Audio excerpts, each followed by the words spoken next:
Hello, welcome to another episode of Mega Manga Monday. Today we are talking about Berserk, chapter 367. New Berserk. I still can't believe I'm saying it. But I am Jason Hahn, and I'm a writer for ScreenRant.com. I happen to write a lot of video game related news, but I'm a huge manga fan.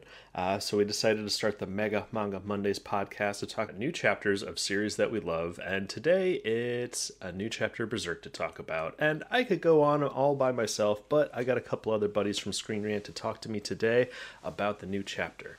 Steven, you want to introduce yourself, man? Yeah, hello. My name is Steven, and I've been writing for the comic section of Screen Rant for a while now. Been a good time, mostly writing about manga and Sonic the Hedgehog. Two very different things, but things I both equally love. But today we are talking about Berserk, and I'm very, very excited about it because it is pretty kind of messed up. Yeah, as Berserk normally is. and Yeah. we also got Andy with us. Yes, Andy Firestone, writer for Screen Rant, and the Reddit blog. It's about drugs, obviously. Lovely to be here. Yeah, I looked that up and threw that in the comment section or the description of our last podcast. And Yeah, no, everyone hates my recent ones, but I tell you, they're the best. is it sort of like a? I was trying to piece together what it is exactly, but is it kind of a? Well, no, it started out as a like I'm just going to analyze the songs, to practice and like do a little critical analysis. Of the And it's gorillas, right? Yeah, of gorillas. Okay. And as it's gone on, it's sort of turned into this like parody of internet culture and how like we all have to sort of be inside the like thing that we love ourselves. But the thing is, as I had told our two lovely people here right before we started, I actually did meet him and got in sort of like a cartoonish journey. So there's a little bit of like weird satire there, but at the moment I'm no longer writing about gorillas. I'm writing about Bob Dylan's newest album, and Oh, I have to tell you, I love the poetry. It's a real treat to get to do some analysis of some great poetry. awesome. Well, Yeah, I love Bob Dylan. Good stuff. yeah, we'll get a little bit more details and all that when we get into our plug section later on. But yeah, today's kind of a strange day, honestly. We've had a lot of sad news come out of the country of Japan recently. Um, I know yesterday the former prime minister was assassinated in the middle of a campaign thing, and yeah, I don't know, Andy, if you wanted to say a Yeah, few words about we that. just, I mean, we talk about it, and especially the fiction we discuss is very violent and has a lot of like dark emotional undertones. But we at Mega Manga Mondays and Screen Rant in general, you know, uh, abhor violence, and our heart really does go out to the people of Japan over the death of their leader Shinzo Abe. It's a terrible, terrible tragedy to lose any leader, current or former, to an assassin's bullet. And we only hope that the country will heal stronger from this terrible tragedy.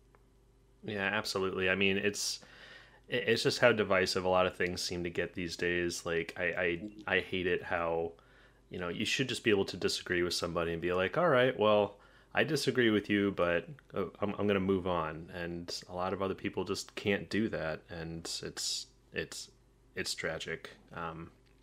So our hearts go out to uh, those affected, and I'm hoping that everyone can start healing. But And not to add on to the sadness of what we're talking about, but there's also the recent death of Kazuki Takahashi, who's the creator of Yu-Gi-Oh. Um, just yeah, wanted to yeah, it my was. condolences with that as well. Yeah, absolutely. Say The what you want. He introduced a lot of kids to Japanese culture when Yu-Gi-Oh was adapted by 4 Kids, Yeah, and it's an amazing thing that somebody managed to reach that many people with what was essentially a story about sort of friendship and resourcefulness and using your head to solve problems. Oh, absolutely. And it's just the big thing for me when somebody like that passes, it's just, I mean, their work and their contributions helped so many people like find happiness and friendship. Like there's so many kids out there who may have suffered from depression, and they found some friends to play some Yu-Gi-Oh with, and they made some lifelong friends, and who knows how those lives could have been without that. So I mean, this, yeah, our hearts go out. Some tragic losses this past week. So thank you guys for bringing those up, and yeah, let's go ahead and transfer into some Berserk. Chapter Yes. Chapter 367 of Berserk picked up right where we left off last time, and we're not getting the happy ending that the island of the Elf King originally promised, because good old Griffith had to show up. If you haven't checked out our previous discussion, we got pretty into it, and it was a lot of fun talking about just really Berserk in general, and everything that led up to Griffith showing up on this island. This chapter had some action and some great paneling, in my opinion. Guts finally got a good old swing against Griffith, and it didn't do a whole lot of nothing. Gosh darn telekinesis. Yeah, it's a tricky power. Steven, yeah, what'd you say, Steven? No. I mean, and this actually isn't my idea at all, because I didn't read it this way. But after reading the chapter, of course, I delved into the comments because I can't get enough of that sort of thing. Mm-hmm. And something, and I didn't realize this on my own, but like there was that that one reading where I know you were saying, Andy, last time that it was likely that Guts was able to cut like a strand of Griffith's hair before, which kind of shows how much closer it could be to actually hurting him in the physical realm. And it looked like in this chapter that he may have actually made contact with Griffith, but it just didn't have any damage. But someone actually said something interesting, that maybe Guts may have realized that before all the times he's been swinging at Griffith, he realized that his sword was always going through him, and he probably noticed that the way he was attacking at that very moment, that he stopped himself, knowing that it may have go through Griffith's body again, because then it would in turn hit Casca. Mm-hmm. I think that's a really interesting reading, especially since that if it's true, and I absolutely love it if that's the fact, and when you guys start talking, I'll try and find the name of the person who commented on it, since I really liked it, obviously. But it just goes to show that he has basically lost control. Obviously, I mean, he's coming face to face with a man who betrayed him, his friends, assaulted love of his life, Casca, and he's now here again, and also, which we'll talk about later, obviously, physically touching Casca in a really eerie way, basically knowing their history. And the fact that if he was able to hold back despite that, and I hope that's true now, because it just shows like a huge strength of character, even though like he's losing himself in this anger. If he had that self-control, I absolutely would love it if that was the case, and he actually held back. But you guys can go ahead and go after that. Yeah, that was something I had to... Oh, go ahead, Andy. Well, I was just going to say that immediately after Griffith left, Guts's cut went through the earth and created that huge hole. So I think that was actually Griffith, but I don't know. I like that interpretation. Yeah, I would say... You guys keep talking. I'm trying to find that person who made that comment. I kind of agree with Andy there. That was something that as Guts was bringing down his sword, I was just like, oh no, don't kill Casca. Like it would have just been almost too that would have been too much for me if Guts just killed Casca here accidentally. But I almost feel like we would have Yeah, gotten but a couple looking panels. at the looking at the panel where you see them still and you see their placement, Guts was aiming right for his shoulder. So I mean, depending on where the leg is right there, it doesn't look like he would have hit Casca with that slash. But he was in berserker mode, so who knows? Hmm. Yeah, I almost feel like there would have been some panelage there to kind of institute or to show Guts's restraint if he was trying to, prevent himself from hitting Casca. Yeah. My reading is, yeah, he was just going right for Griffith, and Griffith is so OP Right. at this point that it just didn't do much. It kind of reminded me of one of the good sagas of Bleach, and Ichigo shows up and his swords just like don't even scratch one of the strongest dudes he has to fight, and until he can. But that's a whole nother Bleach conversation. Mhm. But I really liked the imagery of the sword coming down on him, and you just see the huge shockwave, and Griffith's little butt. But that's actually the panel I'm thinking of. Andy, kind of relating to what you're saying. It was going for the shoulder, but then they show kind of Casca's legs there too. So yeah, as the sword was coming down, I was just like, oh god, I hope he doesn't just go through Griffith and not hurt Griffith. But knowing how sadistic Griffith can be, this is how he wanted it to play out. If he wanted Guts to kill Casca to torment Guts even further, then yeah, he would have just let the sword phase through him, I'm sure.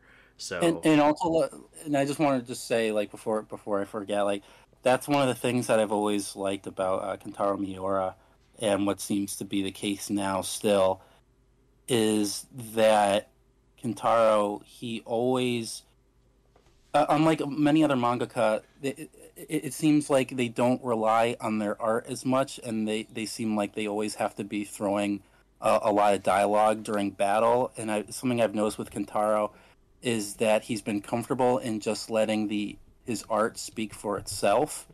In many cases, and it creates that sense of ambiguity that we're now discussing. But it's just something that I really appreciate, and I'm glad that that part of him is still being utilized today through Studio Gaga. I just want to say I appreciate that. You guys have definitely read more seinen mangas than I have, but I really appreciate. I've read a lot more shonen than senens, but just appreciating the whole show don't tell, because so many mangas out there, we have to cut to the observer on the background saying, "Oh my god, they did this," and cutting around to everyone's reaction. And so I've always really appreciated Berserk, not holding your hand and telling you every little detail and every single thought that's running through people's brain. Instead, we get to see it through dramatic actions and amazing reaction panels. I think like you can tell pretty much exactly where everyone's at just by looking at their faces and their expressions, and that just kind of lends itself to the art style, I think. But yeah, I mean, a lot of that goes back to the influence of Katsuhiro Otomo on Akira. And also the team behind Lone Wolf and Cub. There's a tradition in more mature manga to like really go into the environment. So you'll see a lot of panels which are just the environment, and sort of they're trying to do this Eastern art style where the human being exists as a soul within a like a sort of intangible world of spirit, and so like the way that it's evolved and the way that Berserk itself, the series, is trying to evolve this, is trying to sort of make that into the most exciting action-packed adventure that you can have. But a lot of that involves the mental anguish on the part of Guts, because without that there you wouldn't even have anything. that's also one thing that I love about Studio Gaga, the way it all ultimately still sort of focuses back on this tortured protagonist who really actually clearly doesn't want to be the center of focus here. Well, yeah, he's consistently framed up as the struggler, and I mean, yeah, I've read some other opinions about how the story of Berserk is going, and um, we were kind of teased with a happy ending. Like if Mira died and that was the end of Berserk, without Griffith showing up and manifesting at the very end, we were almost teased with like, okay, well, we made it to this peaceful place and everything seems to be fine. Um, well, that's not the story of Berserk. So we have No. yeah, we have Guts consistently being thrown into situations he doesn't want to be in, and that was kind of a big thing that happened in this chapter. Is we got just a few pages of a Guts versus Zod rematch, and I, like a lot of people, feel like Guts has been through a lot since the last time that they fought on the mountaintop. And Griffith was just kind of hanging out while Guts was doing everything he could to get through Zod to take down Griffith. And so as soon as it was teased that they'd be fighting again, Zod and Guts, I was really hoping that this would be the normal manga sort of thing where it's just like, all right, well, Guts is clearly better than he was last time they fought. Yeah, we were theorizing that he was weak after all of that, but Yeah. no, turns out Guts is still pretty strong. I was about to say, like, kind of the opposite in my opinion. Like, I was really hoping to see some more substantial damage against Zod just to show like some clear progress, but Well, again, who do you think's going to stop Zod from? Who do you think? Sorry, who do you think is going to stop Guts from following after Griffith? Zod and him are going to get in a fight right now. yeah, I hope so. But again, that's kind of like, I don't know. It's the same exact situation that we had previously. So I'm hoping that it plays out a little differently, just so it doesn't.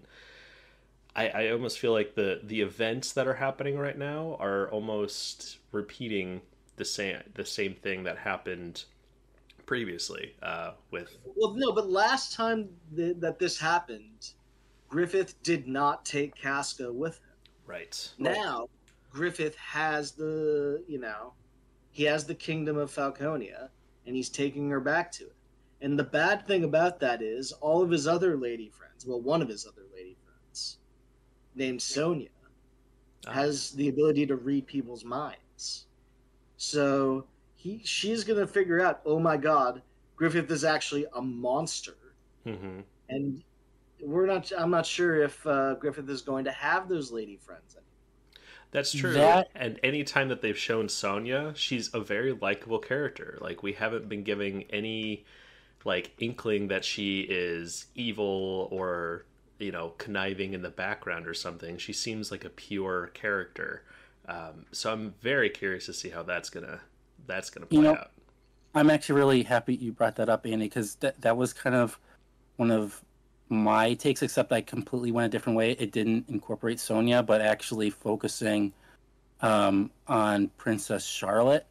But just, with what you're saying, it could definitely, if what you're saying does happen with Sonya, like she finds out, it could definitely play into what I was thinking. So where I'm coming from is that even though Griffith has basically created this entire kingdom, Princess Charlotte played a monumental role in him getting there.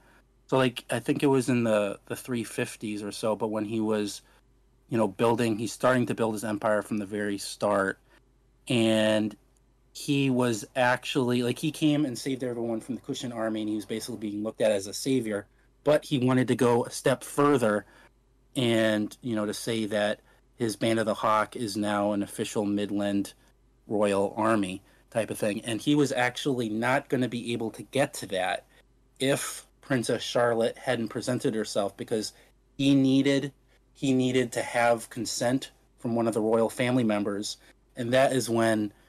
So basically, Charlotte coming up and saying, "One, I'm betrothed to him, and two, I'm naming him the supreme commander of so and so." That was what cemented Griffith's ability to rise and become what he is now. And if Princess Charlotte, who has been completely, enthralled by Griffith since the very beginning, if she found out from Casca, and my whole thing was that she would somehow meet Casca, but she could also learn this from Sonia since she can read minds. But if she learned the truth about Griffith, it would be the first time that her faith in him would have shattered, and that could actually lead, even though he's amassed all of this power, it could lead to him losing the foundation of his kingdom. And it also just goes to just the importance of Princess Charlotte. Because, before, during the Golden Age, even though she wasn't what caused his downfall, she was a part of it. Because, when Griffith went and had those relations with her, it was found out, and the king ended up being like, I'm going to torture you now. And that was like his first fall from grace. But it was something that Princess Charlotte was a part of, but that she didn't want to happen. But if this happens again, and Princess Charlotte finds out and she actually turns her back on Griffith, like, to me, that would be a massive moment where it kind of like comes back full circle, but in a worse way against Griffith's favor. Just wanted to throw that out there. Yeah, I don't know if I see that happening. I honestly see Sonia betraying him more likely than Charlotte.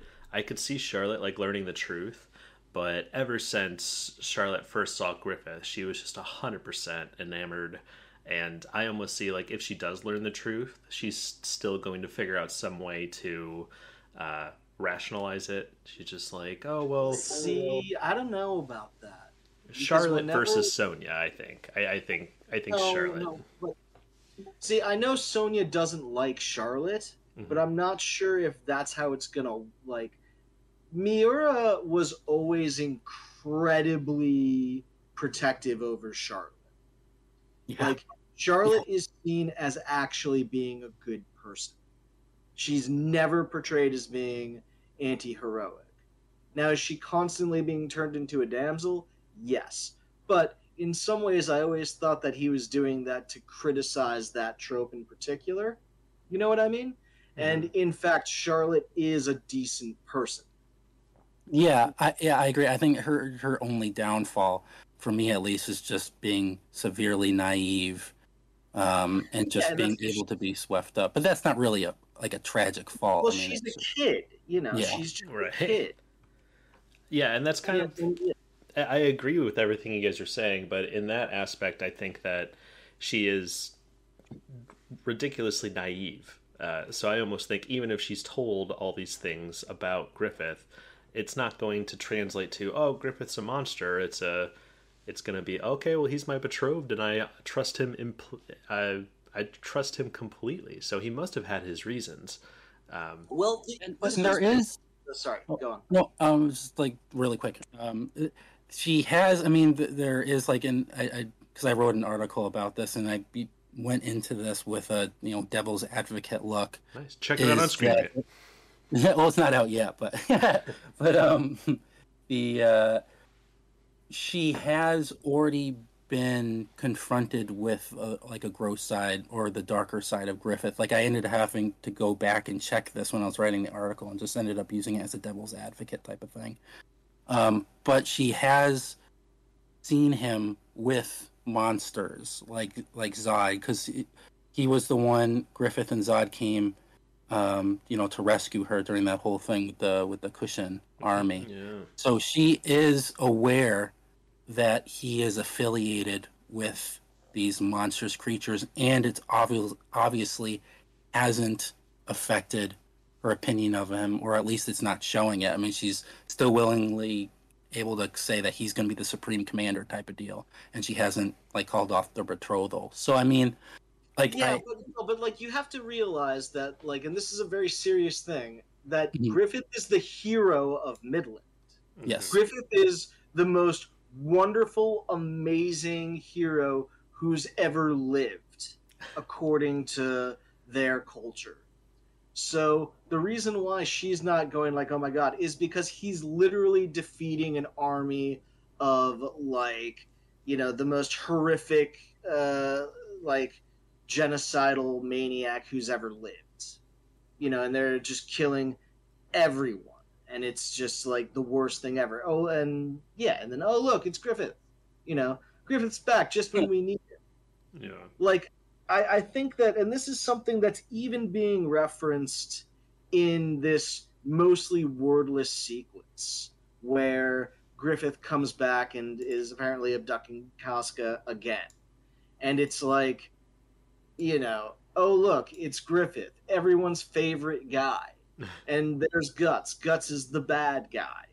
And see, he's going to do something really risky because he hates the good guy so much.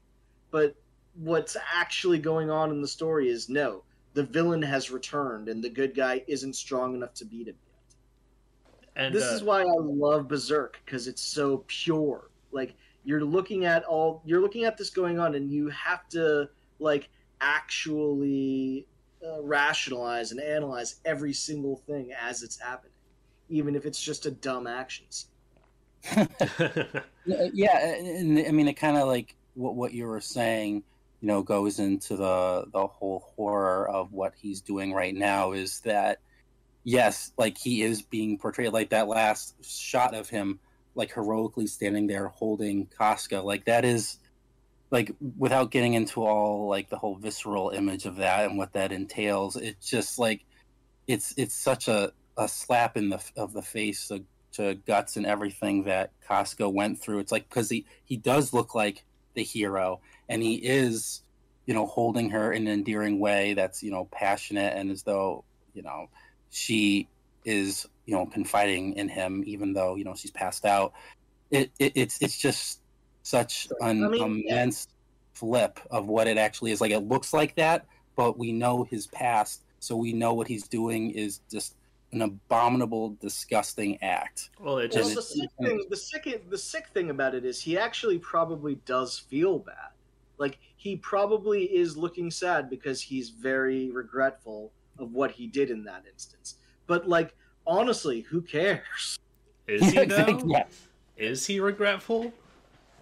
That look on his face seems to suggest that there is an aspect of him that actually does care for Casca in some fashion, and that's not good. That's like, okay, well, if you care about her so much, then how could you possibly do all of that?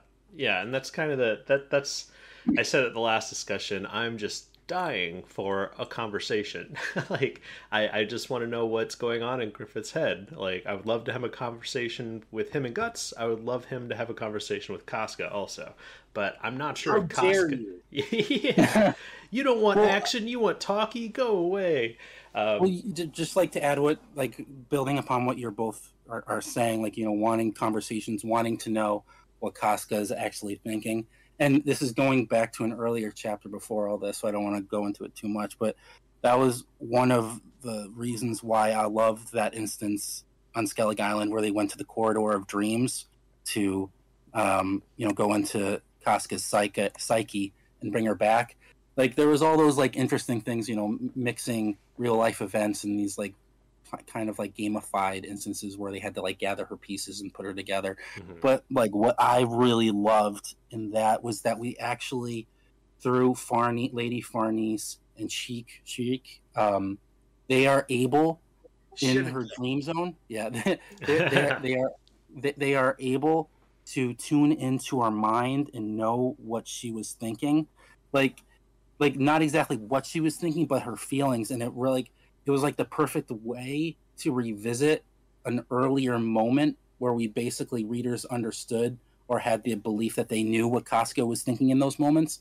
But the fact that we get like those little glimpses of her thought processes during those instances, like the first time she has intimate relations with Guts, like they were saying they were watching her, like they're feeling all these feelings like sorrow and things like that, and it's like makes you have to stop and think. It's like, well, why would she be feeling that? Well, it's because of her whole relationship with Griffith before and how she looked up to him as a hero type of deal. And by going with Griffith, it's like she's tearing herself away from him, and like jeopardizing that type of relationship that would never happen, but it kind of cements it. But like, it just all goes back to what you were saying now, is that by Miura not shoving everything, or in Lady Gaga, or not Lady Gaga, Studio Gaga, not shoving it down our throats. She's a great actress. Studio Gaga. They're not shoving it down our throats, like we're able to actually, discuss this. But then there are instances, like in the Corridors of Dreams, where we are given that one brief glimpse of a moment that we thought we understood, allowing us to, inviting further interpretation. So that was just a long preamble of just saying I love. Yeah, I've got two things on that, actually. I hope I don't forget one of them. But the first thing I want to bring up is kind of going back to Sonya. If Sonya's able to read Casca's brain, if she's able to, because it's still quite fractured, especially after seeing Griffith again. Yeah, that's true. Good point. She's gonna see that Casca was Sonya. Like, Sonya is essentially the new version of Casca, who like looks up to Griffith and all that stuff. So I think it lends more to my theory that I think Sonya is going to be the one to possibly eventually betray Griffith. Because if she looks into what Casca went through, she's be like, "Oh my God, I looked up to Griffith as well, the same way that Casca did, and then he did all that." Like, I just still see Sonya as more willing to eventually turn than Charlotte. Well, I think, and to not disagree with you, I guess it's like just our different interpretations. Like, it seems like you, like I'm with the way I like viewing things. I like seeing immense character changes that causes them to completely flip the way that they thought before. Like having these really big moments change the way they think. So which is why I'm focusing more on Charlotte. But yours is also equally as relevant, because it just goes upon what we know about them already. So it's just I just want to point that out. Just an interesting dichotomy. Yours is one view, mine's the other. Yeah. See, I disagree, because I think that Sonya is always kind of a little bit creepy. Okay. And I think Charlotte isn't creepy at all. Well, I think that kind of just lends more to Charlotte being like the pure, the pure naive character. Oh yeah, I forgot, this is Berserk, so you're 100% right, Jason. Well, and she's also and she was voiced by Misty from Pokemon. I mean, come on, what's more innocent than that? Oh really? I didn't realize that. Oh yeah. Oh my God, it's just the most ridiculous. But every single time I watch the '97, it's like, haha, Misty, but horrible things are going to happen to her. Oh. Well, the other thing I wanted to bring up too was we could definitely come back to that if you guys want to. But no, I'm just crying. Very, very normal for Berserk chats. But to kind of go back to the dreamscape that we visited while Casca was going on, it just adds more to another thing I was going to bring up is just, and it kind of goes without saying, people have talked about this endlessly already, but just the amazing character design throughout the entire series. Like, you guys were just talking about the differences between like Guts and Griffith, and it was something my wife brought up when we were watching it too. It's just like, it's so interesting how Griffith is portrayed as this like angelic white, almost like white feathers. His hair is almost like an angel. He's the hero of Midland. He's the best that the world has ever seen. And then you have Guts, who is the black swordsman, this terrifying black armor that is just, you look at it and you think he was a demon. And, medieval Mega Man. Yeah. And but it couldn't be further from the truth from everything that we've seen, and especially when they dived into Casca's like consciousness, like the wounded dog carrying her around essentially is how she views Guts, and it's just the design of all that. Just it's almost unparalleled. Like, I can't think of another series that just nails it so hard And it actually, one of my favorite fan arts of Berserk, and it's one of those posters I keep thinking about, but I don't own. I just need to go ahead and buy it. But it's like of an angry Berserker Guts coming up from the bottom of the frame, screaming in his full like armor at an angelic femto coming down from the top. And it's just, I don't know, you guys bring the, the idea of Griffith being this savior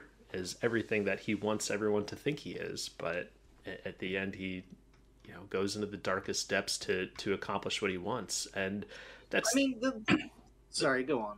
I'm almost done. I was just gonna say, like, I'm just so curious on what he's doing.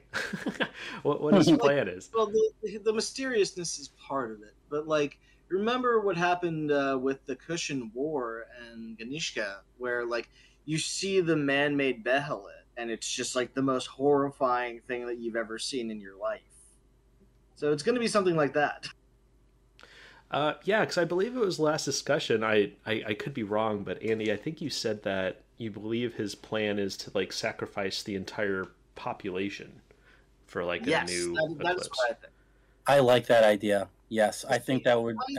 It makes sense. Like that's where it would have to go next. But no, go on, Andy, since it was your idea. Yeah. Well, I mean, I was just going to say that I think that there was an article on Screen Rant recently by Marcel. And, And, like, I'm not trying to, like, badmouth the article, but what I'm saying is that there's this constant through line of Griffith did nothing wrong. Oh, the thing that it was, Guts made him evil. Guts is responsible for what happened to Griffith. And, like, the point of the series is, no, of course that's not true. Griffith is just obsessive and he needs to control everyone. And he was never a good guy. He was always a bad guy. The point in the original Golden Age run, where, like, I think they're just like, no, Griffith was always a bad guy, is the part where he's injured and Casca is caring for him. And he tries to, like, essentially sexually assault her. Yeah. When was this? It was right before the eclipse. It was after they rescued him from torture. Oh, right. Yes. Oh, yeah, and he falls on top of her. Yes. Yeah. And it's a tiny little moment. Yes. And it's, like, treated almost like, like poor Griffith, especially in the anime. Mm-hmm. But in reality, well, it's in the movie. It's not in the television show. But in my opinion, that's Miura's like clearest example where he's like, anytime you think Griffith is a good guy, remember that any moment that he could get where he would take advantage of somebody, he would do it in a heartbeat. To feel powerful. Exactly. That was exactly what I was about to say. Like whenever he needs to, like when he's losing power and he just needs some more. Exactly. You nailed it on the head. Yep. Like he'll do whatever he can to gain back control when he's losing it, or to stay in power, or to gain power. Yeah. Yep. Perfect. Yeah, which I think kind of and like there's no sorry. It's not like Miura like goes back on that ever. There's no equivocation. There's no point where you're looking at him and you say, yeah, Griffith is somebody who wouldn't take advantage of a situation. The only time is when he prostitutes himself in order to get more money. Yeah. That's the only time.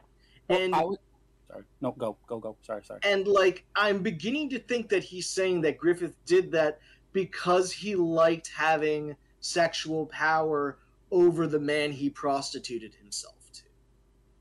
Yeah, possibly. And I mean, I think it was almost he did that to get an army or to get support, and then immediately after that he like stabbed the dude through the head in the middle of the battlefield.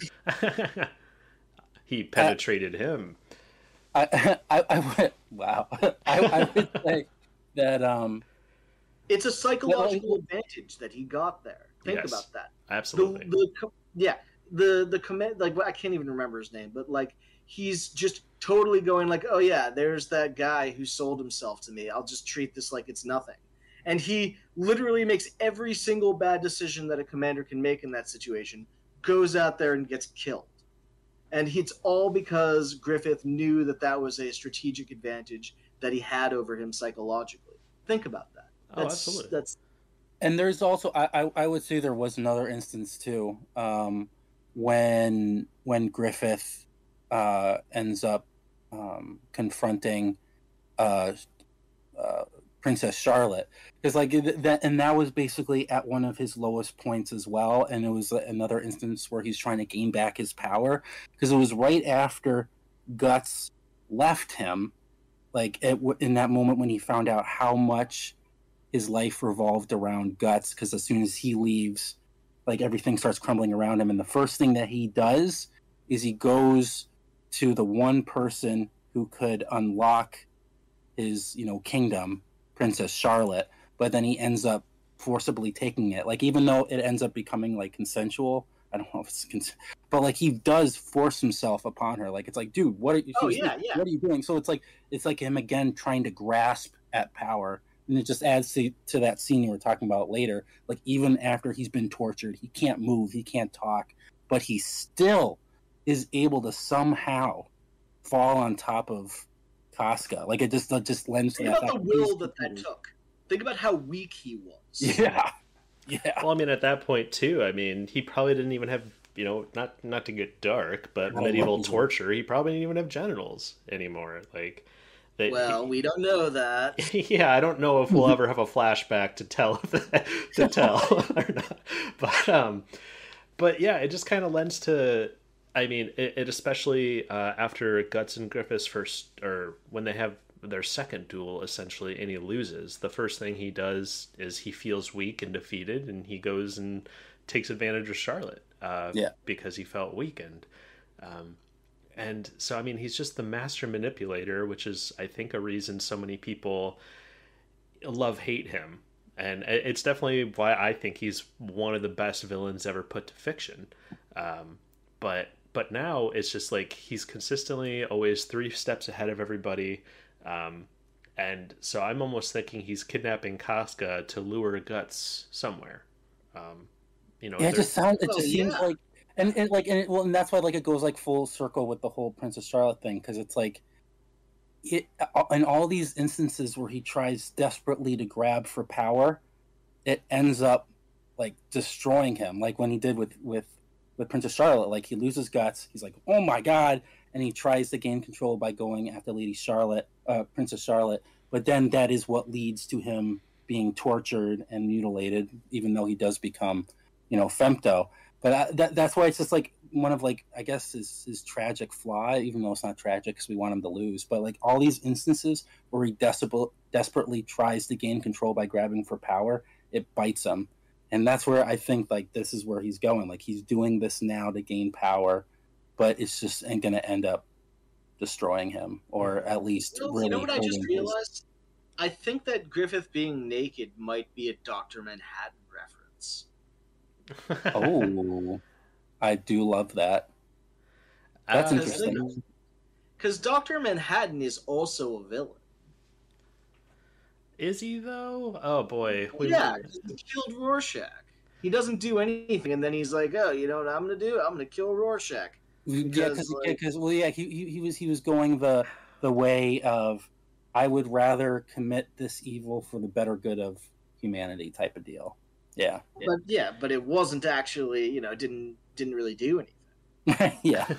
Well, I haven't watched the sequel, the HBO series, but they make him to be. I don't like the HBO series because of this reason, where they make Dr. Manhattan into a more heroic figure than he was.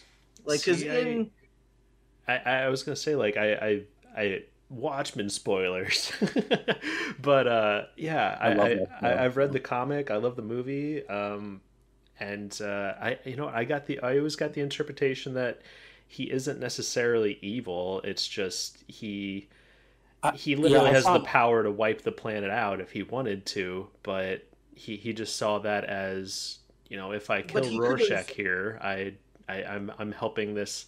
He ended up agreeing with not Vought. What was Vought his name? Oh, that guy Voight, yeah. Adrian Veidt. Yeah, I mean, it was a temporary piece, but at the end of the day, it was something that worked temporarily. Well, yeah, but like I think he's like more of like a tragic it's a hero. moral absolutist. It's a moral absolutist idea that doesn't quite work.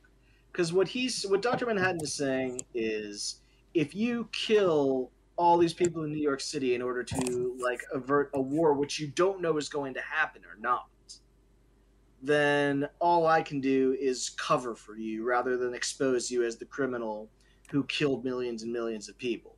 There's an old phrase called moral midgetry. It's sort of like it's like he's saying something that is actually incredibly evil and needs to be like brought to justice so that humanity can like have a better chance of understanding the world.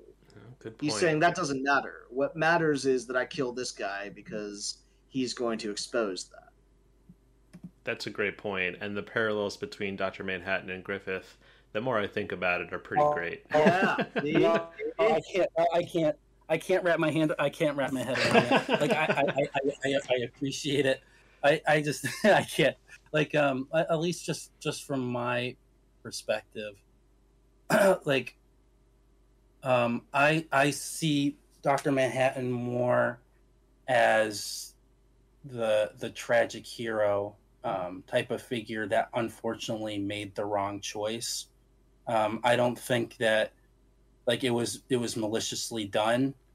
Like because obviously he didn't commit. If he committed the act himself, like if it would have been different. But like he does become a willful accomplice in that, but it was for the greater good. So I know like there's that moral ambiguity there, but I can't like see like him and like Griffith the rapist as the same. I don't know. Like I just see like rape as like the worst thing ever. I can't. Steve, the point is that really what the greater good is? Yeah. Is the greater good what Ozymandias did? I think Alan Moore, whom I've interviewed, oh my God. would say, yeah, no, I did. Would say, no, of course not. Like, or yeah, that's what I think the point of Watchmen is. Alan Moore is saying that that's sort of what Nazism is. You know, you push it one way a little bit, and then you say, no, but I'll just do this thing. See, isn't that better, even though I did a bad thing? And then eventually it gets to the point where you're killing millions of people, and you're saying, no, but this bad thing was going to happen. Wasn't it? Right? Mm-hmm. Wasn't the world about to be destroyed? I saved it. And what Alan Moore is saying with I leave that entirely in your hands is, no, of course not. Well, and it's Griffith's doing the same thing here. It's just no, he's not. No, I'll just say one thing. Like that, it kind of goes back to like another character, completely different, like Spock, where he said that the ways that the needs of the many outweigh the needs of the few, even though that is a very twisted and dark philosophy, that is basically where I believe Dr. Manhattan was coming from. That's possible. I was saying Ozymandias. Your point about Dr. Manhattan might be true. But what I'm saying is I think that in reality it's like when you're making a judgment about what the needs themselves are, it's not as clean as that. You don't know if there's going to be a nuclear holocaust or if this is just another, And yeah, I mean, now that I think of it, because I actually did just like think of that. I think that is a possible corollary that Miura and his successors, were making in terms of. Yeah.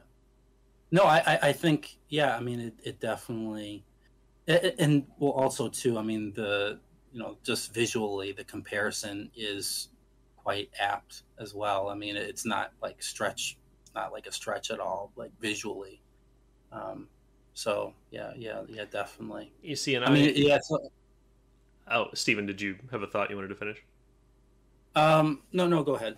Okay, I was just gonna say, like, it's kind of what I see with Griffith is he saw, he's always wanted the power, he's always wanted his own kingdom, and the way he's kind of justifying everything he's doing is, human beings are terrible creatures that are always wanting to have at war at each other. There's just no way that they could have, figured things out without him taking control, is how I feel like he's justifying so many things. And so I think that's just absolutely more correlation with those comparisons. There is he sees that he thinks the means justify the ends completely, and it's just the idea of, the struggler. Do human beings consistently struggle to eventually accomplish what they need to do, like Guts does, or is is the person who thinks they know what's best for everything else the one that's going to be right? And that's really what I think Watchmen came down to, and that's kind of what we're running into here with these two character dynamics. Yeah, I mean, I would just definitely say that, like, just going back to Dr. Manhattan, that the choice he made, it was wrong.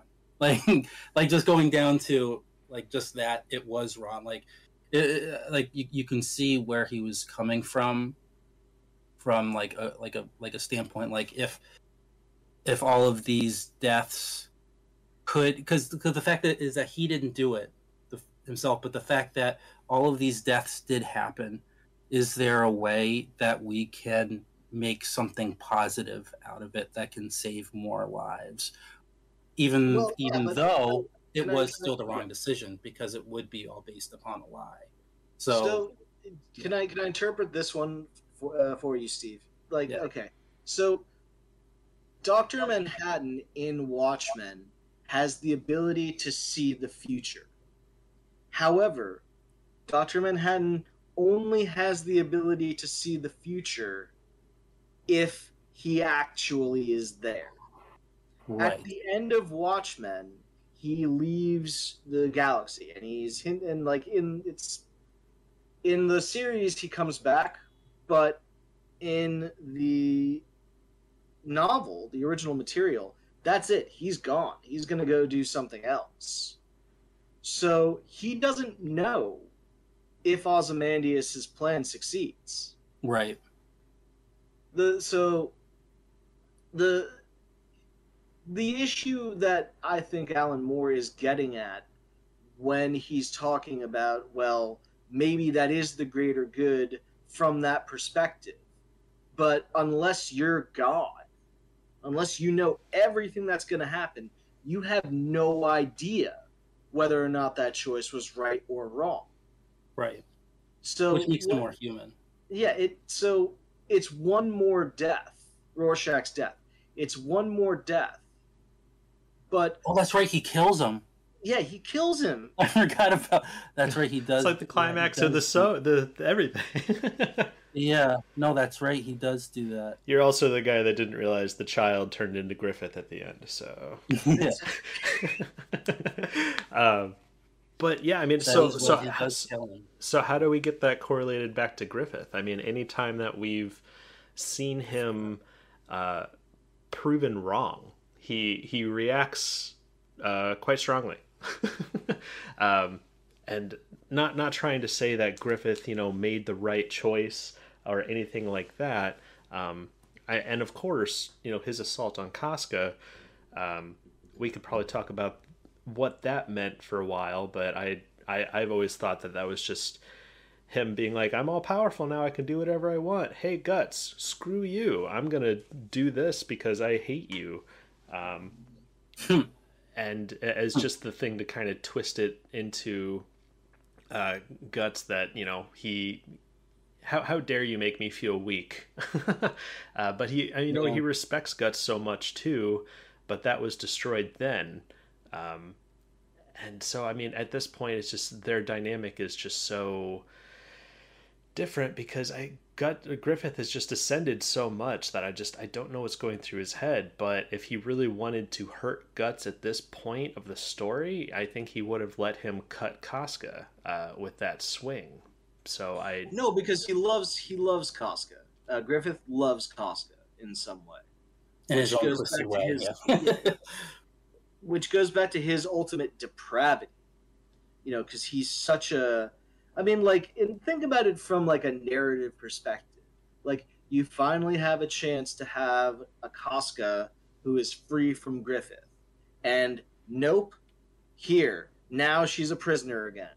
Now, like, even the costume that she's wearing is reminiscent of the robe that she wore all those years when she was, suffering, Oh, as Elaine, yeah.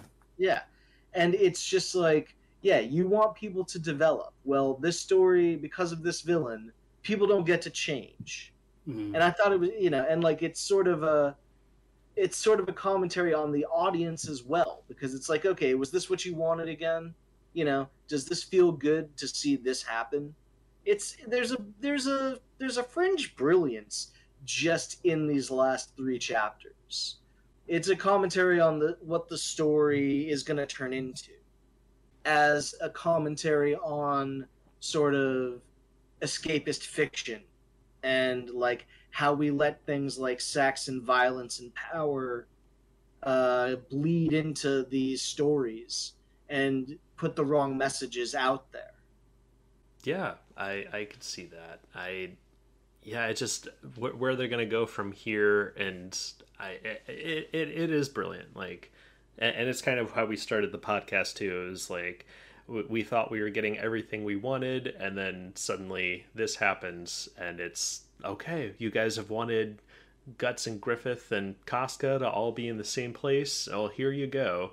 But it's just kind of the perfect setup. Like, if Griffith does end up getting away with Casca, I'm hoping he'll leave and say some words of like, come to Falcona, or just kind of setting up the, this is like just perfectly setting up the ending of like a Shakespearean play. I feel like by the way, no, because the problem here is that Casca is still his sacrifice. Mm-hmm. Yes. He still needs. Yes, he needs. But then again, if that was 100% the case, then what's stopping him from just killing them right here? Because the sacrifice is going to be bigger. Well, I don't know if it would have to. I almost feel like this is still the remnants of the last eclipse not being complete. So I'm not sure if he has to start a whole nother eclipse to sacrifice these two to get the maximum effect from that, because how else would there be another eclipse? The eclipses usually only happen like every, I can't remember how many years.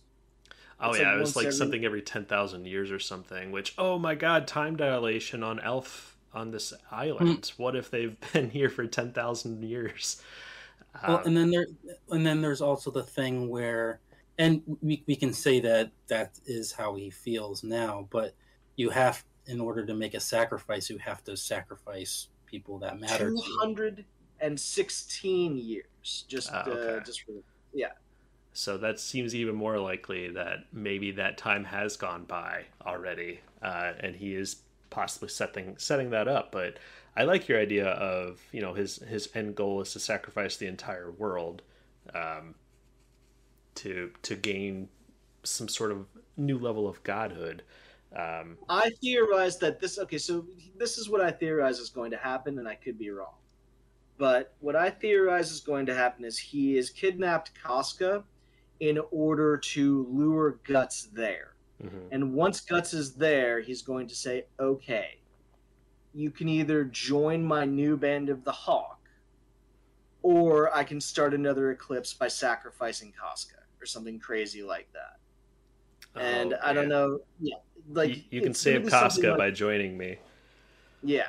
Oh. And it's going to be something like there's because they both have active brands on them, that's going to be used to reactivate the eclipse.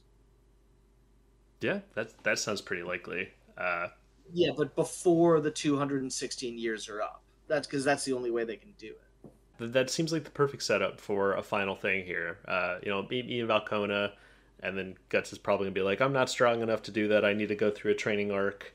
And oh god, no, I don't want to read that. It's going to be a training arc where he's like an adventurer in a land of like monsters and magic and stuff. It's going to be cool. It could be. But I don't know. We definitely, I Or think, it's going to not be cool at all. and everybody else dies. Um, yeah, I don't know. We've said it before too, but I think especially with Guts still having a hard time with Zod here, I think he still has a long way to go before he can, it's kind of stand toe to toe with what is in front of him. But I mean, we also still have the God Hand to consider into the overarching plot here. But and yeah, and then there's also, I mean, I don't want him to. I mean, it's fine, like in a future battle, like if he wounds Zod or something. But I'm still hung up on that original like prophecy from Sonya, where she was basically implying that Guts and Zod are more connected than meets the eye. That there is something else pulling them together, which also just comes down to this whole thing where Berserk is, to me at least, one of the big things is that it is that the world is pushed forward by fate, and that it is difficult to break through or break away from that fate. And it just like goes to show like that further connection between Guts and Zod. See, is it Guts and Zod? I thought it was Guts and Skull Knight were supposed to be No. like. Well, there is that, but that's a separate thing. So the Skull Knight thing is just where they just went through like the same experience. Like Skull Knight had someone, close to him. Like he was in an eclipse, and he was one of the sacrifices, and somehow he survives, and he gets so just so trapped in his anger and hatred that he turned into what he is now, which is what Guts could become, just because he's gone through the same thing, and because they both had the Berserker armor. But like, no, with Zod, it was just like a brief moment when Sonya was speaking with Zod before Zod went to go after the apostle who is now known as Shiva, is that she was telling him that there's gonna be a moment where you're gonna have to choose to either fight or work alongside the person who maimed you, which is Guts. But she continues on by calling him that you are both, he is your counterpart, like, which is creating this illusion that they are connected in some other way, or that their fate is more intertwined in some way. I feel like that relates more to Griffith, though, because Griffith took the horn off, and he's having to work together with him. Well, no, because Sonya was speaking, like, because this was a flashback of her speaking, with Sonya speaking to Zod, and the flashback came during the battle when he is forced to choose to either fight with Guts or against Guts. And he's like, oh, that's what she meant. Oh, okay. And so then there was that whole thing, and then calling him a counterpart and stuff. Well, yeah, I mean, that opens up the possibility that Zod is going to betray Griffith. I could see that, because like he's like one of those guys where he's not like all the other apostles, because he is more he has more like a feeling of honor or a higher code, where it's like all the other apostles are like, well, yeah, they see Guts and they're like, oh my god, he's a sacrifice, we have to eat him. And Zod, which would make it even sadder, because he is so devoted to Griffith, because he's always like, no, we have a higher calling right now, and that is to serve Griffith. Like he just has this different way of thinking than others, so I can see it happening. Yeah, he lived for like 1,000 years just wandering around killing whoever he wanted to kill, looking for a challenge, which is like Guts, which basically Guts was doing as well. Yeah, but Guts doesn't like go kill people when he doesn't have to. Well, I mean, just as a mercenary, because they were both mercenaries. Well, yeah, but like, I mean, the difference is Guts is just some guy, and Zod is an apostle, so right. He's a big demon, so there's no way that anyone can ever like hurt him at all. Right.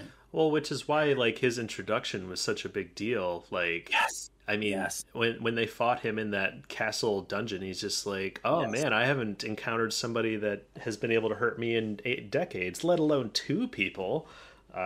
And then later on, while Guts is like about to die fighting one of the strongest generals in the entire known world at that point, Zod like throws him a sword. Like Zod saves Guts essentially But at he was that part moment. of that fate, the fate that's intertwined with Griffith. Yeah, like he just has that. Well, that higher. was even way before like Griffith even uh, turned. Oh no, because he realized that like when he saw when Guts first met Zod, Mm-hmm. they're having that fight and Griffith gets knocked over, and all of a sudden Zod sees the Bailet, Yeah. the Crimson Bailet, and he's like, "Oh my God, you have the Bailet!" And then he looks at Guts. It's like, oh, and he puts two and two together that their fate are now intertwined, and that's when he's like, "You cannot escape your fate." Yeah, and then he flies away. Yeah, but yeah, like, but yeah, no, I'm so glad you brought up that scene though, because just because it is one of like the most monumental moments, at least when you're watching it from the anime's perspective, where Well, yeah, it's like because he was the first cool monster. because, Yeah, Oh yeah, that was the series introducing like supernatural stuff. But it depends. If you're reading it from the manga, you go through the whole Black Swordsman arc. But if Right. you're watching it from the Golden Age arc movies, I think they just start right into Golden Age stuff. Oh no, it starts where he's battling that snake dude, and he does like yeah, the they have business. issue one. In the And that's when he's 90s. like torturing him, where he's like shooting him in the face with the arrows. Yeah, and the yeah, guy's like, yeah. "Stop!" And he's like, "What?" Oh yeah, that was the 90s anime, but I think the Golden Age arc movies don't do that. Yeah, the Golden Age arc movies Yeah, just yeah, they- start with like Black Swordsman Guts like gearing up. But then it just cuts into like background. So No, that's yeah. possible. I don't know. Yeah, depending on I how only saw it you once. digested Berserk, yeah, Zod was, and I mean it was also like very far into the Golden Age arc, so it was a lot of like time to forget all the supernatural stuff. And yeah, I think Yes. Zod's introduction as like, oh my god, what is this monster? Is just awesome. It was, Because also here's the thing, like when I first watched, because I mentioned briefly, like when I first watched Berserk, it was basically in like one night, like for just like 25 hours of awesomeness. But yeah, because that actually happened with me. Even though I started from the beginning and didn't stop watching, when I saw Zod, I had already forgotten about the Black Swordsman. Mhm. So I was already like thrown for a loop. Like what? Which is completely different if you read the manga because there's like so many chapters that you have to read through before the Golden Age because there's that. I think that the great thing about the Zod introduction, if I can just, it's like when you think about like fairy tales and with these monsters and like knights and dragons and stuff like that, you're always thinking of a world in which like there is like a hero like Heracles or somebody like that who's able to like go and take on all these monsters. And the way that Berserk unfolds with the Golden Age arc, it's like, no, this is just a normal, like really like awful place where everything's really brutal. And like there's this one mercenary guy who's like cool, but he's also kind of weird. And he also like there's something like not right about his relationships. Like whatever. But like we're moving forward. And yeah, oh look, there is a demon. Look, he's right there. They're all over the place. Yeah, this is normal. Yeah, and it's also too because like he appears, but then he's fleeting. So it's like it's not like from that moment on things are inundated with monsters. Like that's what I love so great. Like you're just introduced to it, you get a glimpse of it, and then he vanishes. It's like what just happened? Yeah. But like that's that's where legends come from. Mm-hmm. Yes. So like there's this when we're talking about legends and things like that, it's like, oh, but were there really dragons? I don't know. I don't see any dragons around here now, but maybe when they were around, they would just pop up and they'd be big scary monsters. And they were all killed by all the great heroes, and that's why they're not around anymore. Which is perfect too, because that is how Zod was introduced. Like before they even go to battle, before Guts goes in to save all of his raiders, like they introduce Zod as a legend. Like I think it was Rickert who was like, because there's like, oh, it's Zod the Immortal, and Guts is like, wait, what are you talking about? And then that's when Rickert goes into this, what they know about him, which is a legend among mercenaries. So yeah, I'm glad you brought that up because that's how he's first introduced as nothing more but a legend. But yeah, just wanted to add that commentary. Well, yeah, and it kind of goes into, I mean, could Zod eventually betray Griffith? And it just seems like consistently Zod's, I mean, Zod has so much respect for Guts as a warrior that he just wants to fight him and stuff like that. But I don't see what would need to happen for Zod to turn on Griffith, because It would have to be a lot, just because he, like I was saying earlier, he's the only apostle, or only these monstrous creatures who takes what Griffith wants over his own desires. Like it was that time when he was with some other apostles or whatever, and they see Guts's brand and are like, "Oh my God, let's eat him! He belongs to us." And Zod is like, "No, we have a higher calling. We are here for Griffith.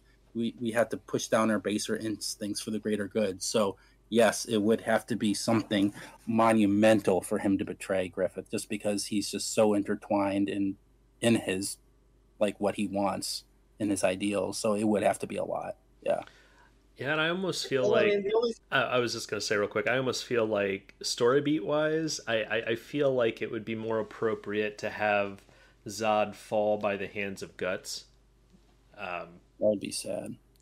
Yeah, well, I feel like that's kind of, it would show how much Guts has progressed, and it would just kind of be, I don't want to say like mini boss, but it feels like Zod is like the mini boss before Griffith. It's like, that's the sad thing. Like I don't want that to be the case, because like he just like represents like so much more. Like that would be like the end of an era, since he was the first introduction to this whole other world. Yeah, like, maybe that's the last, maybe that's the last story. Yeah, I feel like that would prop Guts up. He was the one to take out, Zod. It would help build Guts's legend. And it kind of just make me cry. Oh yeah, of course. That's what Berserk's supposed to do. But it kind of lends into, the stories that so many other series cover of, the new generation coming up and taking out the previous powerful entities. But yeah, I feel like Zod's gotta go by the end of the series. He's gotta go. Yeah, I mean, and that's like, oh no, go. I was gonna say, and as I said earlier in this too, like I would love it if Guts was able to, hold his own better against Zod and, kind of prove that he has progressed. But I still think Guts is not 100% healed up from his last big battles, and yeah, I feel like that's something that's going to happen by the end of the series, because it's something that's consistently been a roadblock for Guts is Zod, and that'd kind of be the way to show, like, oh yeah, and it'd be an awesome moment. Like I just imagining Guts actually finally getting the better of Zod would be awesome. I look forward to that. One thing that I like here, Steve. One thing that I like about that take is that it goes into the video game narrative that you see in a lot of Berserk, and this is something that Jason's ears went up. I think that's one thing that Miura especially was quite dedicated to. Keep in mind, Berserk starts in 1989. And that was just at the point where arcade games were kind of getting good. And so much of the imagery and the narrative, especially in the early arcs, are centered around these there's a bunch of enemies that Guts has to fight, and then he has to fight the big boss enemy. And while that is a trope of manga, and of course it is, because it's a trope in everything, but there's a certain discipline that, especially in that first arc with what's his name, the Duke or something, where you get, it's almost like there's a health bar there, Well, yeah, I kind of think it just, as you said, it kind of relates to almost everything. So it makes sense. I think that I think Zod has been propped up as the right hand man and all that stuff. And as much as I would love to see, especially Mira took the time to introduce us to like all of the main general apostles that Griffith has. I love those guys. Yeah, we've only seen glimpses of them. I It's know, like, whoa. and just the design for so many of them is just so fascinating. You're just like, I can't wait to read a whole 20 chapter fight of centering on each one of these guys. And yeah, I feel like a lot a lot of that needs to happen, but it's just at this point, what is Griffith like fighting towards right now? Like he it feels like he's still like trying to become stronger, and he's still trying to build an even bigger, force. But there's not really anything else for him to conquer other than to be the number one God hand or to become God himself. So I'm just incredibly excited for of course more Berserk. I doubt we'll get all of those answers in chapter 368. It's all gonna be answered. That next chapter, that's it. It's final like, chapter. They're figuring it all out. But I think it's something I've noticed in the final panel of this chapter too. The ground is like starting to morph around Griffith. It seems like I think he's about to like teleport out of there somehow. Is it like the World Tree roots possibly starting to warp around him? I'm not sure. It's something. Yeah, it's something.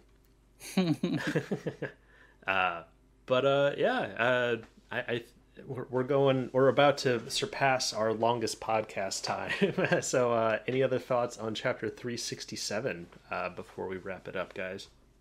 I thought that I'm writing an article right now. I'm going to make a correlation between how there was a revival of Berserk to the revival of Star Wars with Obi-Wan. Oh, I saw that pitch. I saw your pitch on that. Yeah. I see a lot of parallels, especially in the way that they use. Well, first of all, the styles are very similar because they're both originating from the Japanese film director Akira Kurosawa. But there's also a little bit of a what is it? There's a little bit of a semblance of similarity between the character of Guts and the character of Obi-Wan as he's portrayed in the series. And I'm not gonna like go into it because I'm sure I'll spoil it for a lot of people. But like it's pretty interesting, in my opinion. Yeah, I still haven't watched that. It's worth it. There's a lot of things that are not great about it, but overall, I thought there was enough to warrant its viewing. I don't want to go like on a complete tangent because but basically all my experiences with TV shows like The Mandalorian, I saw that the first half I had to fight through it to get through it until it actually got really good. Like episode 5, I felt like the first 4 episodes could have been summarized in 1 episode. And then with Book of Boba Fett, I didn't even finish it. I just lost interest. So it's like I'm kind of scared to start it just because there's so many the main actors coming back, and it's like, oh, I should watch it, but I don't want to because I'll be sad. Yeah, I mean it's Star Wars. Obi-Wan is I think at the moment my favorite Star Wars media aside from the first 2 episodes. Wow! All right, that's cool. A hot take. That's some good praise. No, it's incredible. Yeah, the way that it's done is so unbelievably impressive. I'm sort of curious about what you didn't like about it, Jason. Oh, well, we can totally dive into that after the podcast.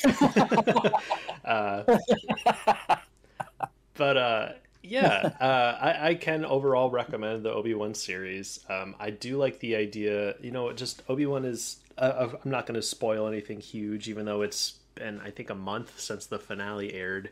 But just the correlation between Obi-Wan and Guts is just the hero that has seen a lot of shit, and he's ready to get out of it because he feels like him being a part of it just makes it worse for those around him, especially those that he cares about. Exactly.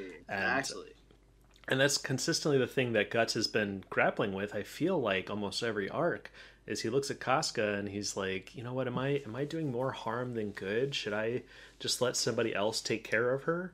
And Yeah, which is why he originally wanted to go to Elfheim to begin with. Before he found out he could restore her mind, he's like, we need to get her someplace safe.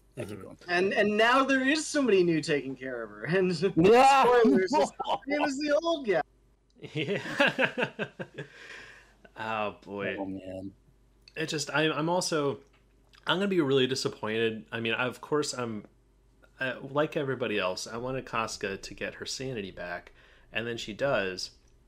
But I'm almost thinking that I don't think she's going to revert back to Elaine, but I'm afraid that the writers are just going to like keep her in a coma, or every time she like opens her eyes and sees Griffith, she passes out again. And it's like, I really want not just, I don't want Casca's like personality back just to be like, yay, Casca's back. But it's just, I enjoyed Casca's character so much of not being the damsel in distress, and I'm just so ready for her not to be the damsel of distress anymore. And then this happens. So I'm really hoping that, if Griffith successfully teleports away or gets away, that we do get that conversation between Casca and either Charlotte or Sonia. Because I feel like there's a lot of great story drama that can happen between those conversations. But yeah, maybe we'll find out next time on Berserk. But yeah, It's coming out in a month, unfortunately. it looks like, which, I mean, I think the magazine that this usually comes out on, Young Animal, is a monthly publication anyway, right? So I don't know for sure, but I think it does make sense. Like, it's sad, but I think it should be that way because it shouldn't be rushed. Yeah. Yeah, totally agree. Just as long as it's still coming out in August and we're not getting, another huge thing of delays where the assistants are just like, all right, we change our mind. we can't do this. I'm really hoping that that's not the case. Normal Berserk is exciting, and I had a great time talking about it today with you guys. But yeah, I for one, I don't care. Let them take as long as they want. yes. Yeah, that's a healthy way to look at it. Yeah. Well, what if it just ended now? What if we didn't get any well, more? Then I would say, well, it was good while it lasted. I'll always have the memories. Yeah. And, There's always the 97 anime to rewatch and rewatch and rewatch and rewatch and rewatch. Speaking of, I gotta go do that right now. But yeah, this has been a lot of fun talking Berserk chapter 367 on this episode of Mega Manga Monday. I am Jason Hahn, and would love for you to check out other discussions on the Mega Manga Mondays podcast. We talk about other series like Dragon Ball Super, My Hero Academia, One Piece, lots of good ones. So definitely check that out on Spotify. We're also on Twitter at Manga Mondays. And also, I, Jason Hahn, do a YouTube channel called Honzy and Friends, where I play cool video games with friends and I stream. So check that out if you're into comedy and my voice and video games. But Andy, any recommendations or plugs, man? Well, as I just said, Obi-Wan is the best Star Wars media of the last, I'm gonna say, decade. Maybe, yeah. And so I'm going to recommend that. There's been a lot of Star Wars in the last decade, so that's quite a claim. But he might not be wrong. Just thinking of all the other Star Wars we've gotten in the last decade. But yeah, also any plugs or any Screen Rant articles that you want to point people towards? Well, I mean, you wanted me to go on a little bit about It's About Drugs, obviously. Oh yeah, sure. It's About Drugs, obviously. It's really like, in full honesty, it's just about sort of literary criticism and trying to find the meaning of like psychedelic music and songs and stuff like that. And I purely started it out as just like an outlet to sort of practice and exhibit sort of how I learned how to, like write about all this stuff. And now it's just turned into this thing where there's like a whole subplot where there's a bunch of ghosts that follow me around, and like it just gets more and more bizarre, and the things I write about are more and more speculative and weird. And I have a lot of fun with it, and I put a lot of like links that I think are funny into the text. But like if you read it and you think that it's crazy, I totally understand. And how can people find it? Well, just type in "it's about drugs," obviously, into Google, and I'm doing that any right now. song that you want to find. And the first 3 songs of "Rough and Rowdy Ways" by Bob Dylan, and you'll find yourself down a rabbit hole. All right, well there you go. You can start with the first one is "It's About Drugs," obviously, Rehash, as that is the first song on the first Gorillaz album, and that was published back in 2015. Oh my god. Oh boy, time is a cruel mistress, especially lately. It is. All right, well check that out if that sounds up your bag. Steven, how about you, man? I mean, I would just say it happened by happy circumstance. There was a manga I had heard about 7 years ago, or even more than 7 years ago, when I was at an anime convention. And I remember I was going to one of the vendors there, and I had actually gone there, and I was like, "Hey, I like Berserk," which is funny since we're here on talking about Berserk. It's like, "I like Berserk. What manga would you recommend? Recommend?" And this person ended up showing me this manga, and I thought I would remember it, and I completely forgot the name. And for like years and years, I tried to figure out what it was. I kept on, putting in certain keywords in Google, and then just like last week, I stumbled upon it, and I was like, "Oh my god!" And then I found out, oh, there's an anime about it. Awesome. So the manga, or manga slash anime, it's a Dorohedoro, and it was made into a Netflix original series film. And I'm just so happy, like I found, because like what I knew about it was there's this guy going around with a lizard head, and he's trying to figure out why he transformed. He doesn't remember anything, and how he does that. And this is what pulled me in, is that the people he fights, he shoves their faces in his mouth, and this like head in his throat talks to them and says if they are the one or not. and so that's basically like the main thesis behind it, is this guy with a lizard head trying to figure out why he is the way he is. And I found it, watched like the 12 episode anime in like one night, and seriously loved it. And now I'm catching up on the manga. So Dorohedoro, really enjoying it. I don't know why the person actually compared it to Berserk. I was gonna say, it sounds just like Berserk. Yeah, it like, I don't know, like maybe because of like there's a lot of gore and violence in it. Okay. And there's a lot of adult themes in there, but it's nothing like it, because it's actually it's dark and serious, but then it's crazy comedic at some times as well. But it does really well in that it follows, this guy with his partner, and then also it follows very closely the events of their enemies, certain enemies, and so you end up falling in love with both sides. And where I'm at, they haven't fully clashed yet, but it's written very well to the point where you get invested in both the good guys and bad guys. But I enjoy it, at least. And then besides that, just really enjoying some series on the Shonen Jump Plus app for Japan, but it's Manga Plus for internationally. It's basically the online only version of Shonen Jump, which is like a lot of the I wouldn't say like non-popular manga, but like ones that don't really fit into the Shonen Jump theme. Like that's where Kaiju number 8 is actually from. But if it's like popular enough, it will go on Shonen Jump.